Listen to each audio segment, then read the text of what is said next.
Sathya Sai Speaks, Volume 10, Chapter 36, Feast of Grace. The Vedas, which are the most ancient scriptures of man, have laid down that man has to utilize the special gifts that God has endowed him with, namely, an intelligence that can look into the future and decide on a long-term basis what is profitable in the ultimate analysis, and a capacity to discard and keep away from satisfactions of a temporary nature, so that one can pursue undisturbed the lasting satisfaction of eternal bliss. That is the reason why this Yajna Saptaha, week-long sacrificial ritual, is called Veda Purusha Saptaha Yajna. The Veda Purusha is to be propitiated by the adoration of the Vedic gods, especially the sun and fire, through ceremonial namaskar for the sun and oblations of ritually sanctified ghee for the god of fire. Rudra, which is adored by the worship of the 1,000 lingas every day, and the mother aspect of God, which is most revered during the Navaratri, is adored by means of the puja which you see performed with scrupulous correctness. The Vedas are recited with authentic syllabic exactitude, just as it was recited centuries and millennia ago on the banks of the river Saraswati or Yamuna, by the simple sages of Aryavarta. By this means, the reciters, the worshippers, the performers, and the participants, listeners, and those who are vibrating to the holiness of the place, wherever they may be, are filled with bliss and peace.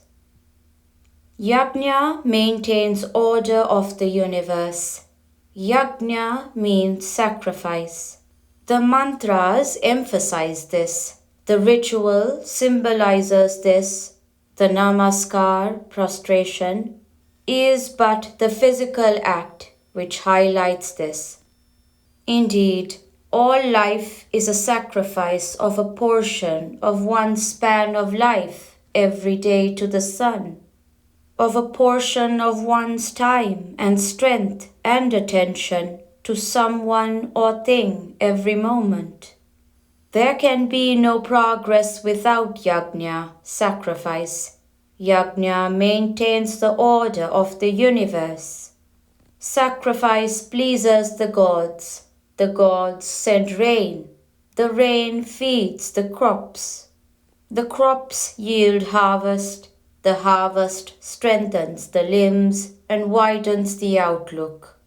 It broadens the heart, clarifies the vision, until man reaches the goal where there is no more struggle or death. The highest and the most fruitful sacrifice is that of the ego. Crucify it and be free. Dedicate it to God and be rich beyond all dreams. Prepare yourself for this supreme status by engaging in holy karma, that is to say, karma cleansed in the crucible of dharma, and attain Brahman, the one indivisible absolute, which appears as all this multifarious universe. The Mahabharata is also eligible to the reverence due to the Vedas. It is revered as the fifth Veda by those that know. There we find the eldest of the Pandavas, pure, brothers, called Dharmaraja, Dharma born. But all his success was due to the fact that he had on his right hand Bhima, the embodiment of strength, and on his left hand Arjuna, unsullied virtue.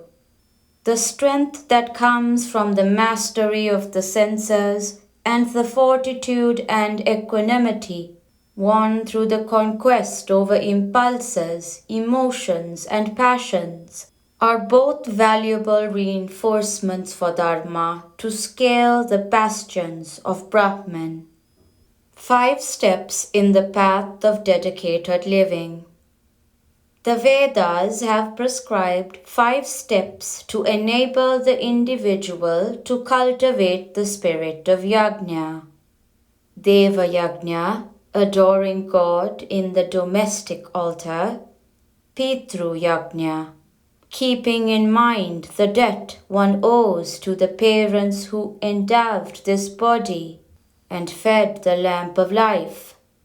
Manushya yajna, feeding guests and those who come seeking shelter and food. Brahma yajna, the study of sacred scriptures and the initiation into the spiritual path. And Bhuta yajna, the feeding and fostering of pet animals, of cattle, of horse and sheep and dog, which are the helpmates and comrades of man. The Vedas insist on every householder to attend these 5 rites every day, and thus he is encouraged along the path of dedicated living to reach the goal of total surrender to God. The cow grants man milk, butter, curd, ghee, all valuable nutrients. They consume only grass and drink only that which is undrinkable by man, and they bestow on man in return for the care and kindness he evinces, life-giving and strength-sustaining food. Gratefulness demands that man should not neglect or injure them. So too, man should not allow plants and trees that he has grown to suffer from hunger and thirst and go dry and wither. You must have seen people placing sugar or flour at the mouths of ant-hills. It is a flash on the universal compassion which must mark out the heart of man. It is as much bhuta yajna as the care of cows, though it does not reward the giver. The one willed to become many. Ignore the temporary and trivial name and form of the embodiment of the Divine Spirit.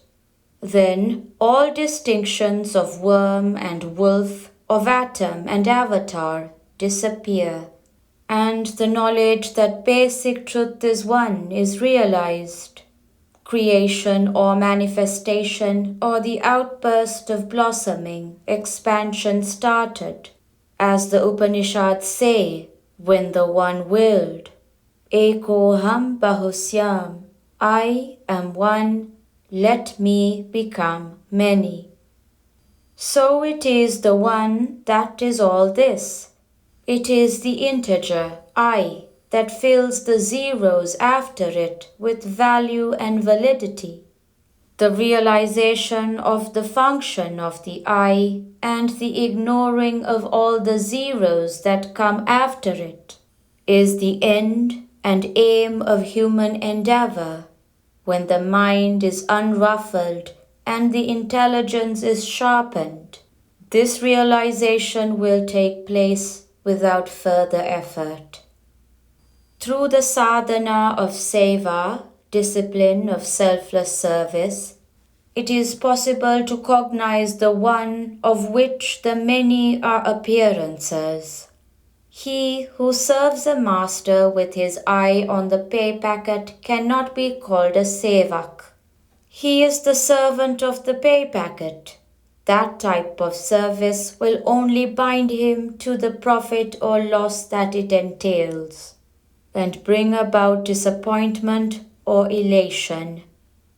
Service has to be rendered either from a supreme sense of duty or as a humble dedicatory offering to the highest or in a spirit of total surrender to the will of God, leaving all thought of the consequence to His grace. Done with these pure motives, the act of service will develop detachments, but will not encourage sloppishness. Shiva is praised as Triambakam, that is, three-eyed. The eyes are held to be eyes that see into the past and the future, as well as the present, but they represent also the three urges, namely desire, activity, and knowledge, thirsts that move men and decide his fate. These three urges make all beings kin in the divine bond. Those who serve beings with love and reverence can contact this core of being and save themselves. They will see in all the unmistakable reflections and images of the God whom they have enshrined in their hearts. Man has forgotten the task for which he is born. When you desire to transform a silver idol of Ganesh into an idol of Krishna, you cannot succeed by simply covering the Ganesh with a cloth and uncovering it a few seconds later. You have to break it into pieces and melt the bits and pour the silver into the idol mold of Krishna. So too, when you yearn to transform the human into the divine, you must pull down the pieces through detachment, melt them into the fire of jnana, and pour the mind stuff into the mold bhakti. Then the entire consciousness takes on the divine name, form, and substance. Then, whatever is spoken or done or thought assumes the splendor and purity of the divine. I have often told you that my life is my message. Avatars proclaim so and demonstrate their divinity that way. They are children among children, men among men, women among women, so that they may respond to their joy and sorrow and console them and infuse confidence and courage into their drooping hearts. The avatars appear among humans since birds, beasts, trees, and the like have not slid into the unnatural and the strange. It is only man who, pursuing the will of the wisp of worldly happiness and sensual pleasure, has forgotten the task for which he has come to earth. Since God assumes human form in order to restore dharma and lead man back into the path of virtue and wisdom, nothing can please God more than rigorous adherence to dharma. One can stick to the path of dharma if one is conscious of the divine in everything that he sees or hears, touches or tastes. That will fill every moment of his life with the thrill of self-realization. God listens to the agony of the heart. Have faith in God. He sees everything. He is everywhere. He is all-powerful. When Queen Draupadi was dragged into the open court by the wicked cousins of her consorts, and they threatened to insult and dishonor her, she did not call on her human lords, Dharmaraja, the great master and practitioner of Dharma, Bhima, the redoubtable warrior, Arjuna, the unexcelled bowman, Sahadeva, the knower of everyone's future, Nakula, the embodiment of bravery. She sought succor and prayed to Krishna, the Lord and protector of righteousness, God, who listens to the agony of the heart. He is in every heart. He is all this. You know, he has said in the Gita, Manmana bhava mad bhakto madhyaji mam namaskaru mame vaishyasi yuk vaivam atmanam mat parayanaha. Have your mind fixed on me, be devoted to me, worship me, prostrate before me. Have me alone as the goal. When you are fixed in faith in me, you can attain me. Here, I and me refer to the I and me that is in every being, namely the Atma, which is the real I of the atom and the avatar. Even the person who is contemplating suicide declares, I must die so that I can be happy, rid of all these worries. The I which will be relieved when the body falls off is the Atma. The individual I believes it is limited, but that is an illusion. It is the same universal spirit imagining itself to be limited. This awareness can come to man either through a flash of intellectual analysis or a flash of universal love. The awareness is an act of identification which involves and insists on love. Love is God. Love is the means and end. That is why there are no atheists. For there is no being without love of some kind or other, and love of any kind or any measure is but a spark of divinity. Love knows no fear. It promotes truth. It finds peace. It builds faith. It promotes concord. November 1970. In spiritual matters, faith is the basic requisite for progress.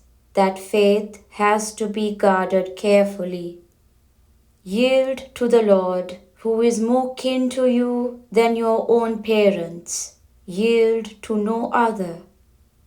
Do not allow your faith to falter with every passing gust of wind. Believe that all the three worlds cannot unseat truth. All the 14 lokas cannot seat falsehood on the throne. Your duty is to carry on sadhana undisturbed by what others may say, holding fast to the certitude of your own experience. Sri Sathya Sai Baba.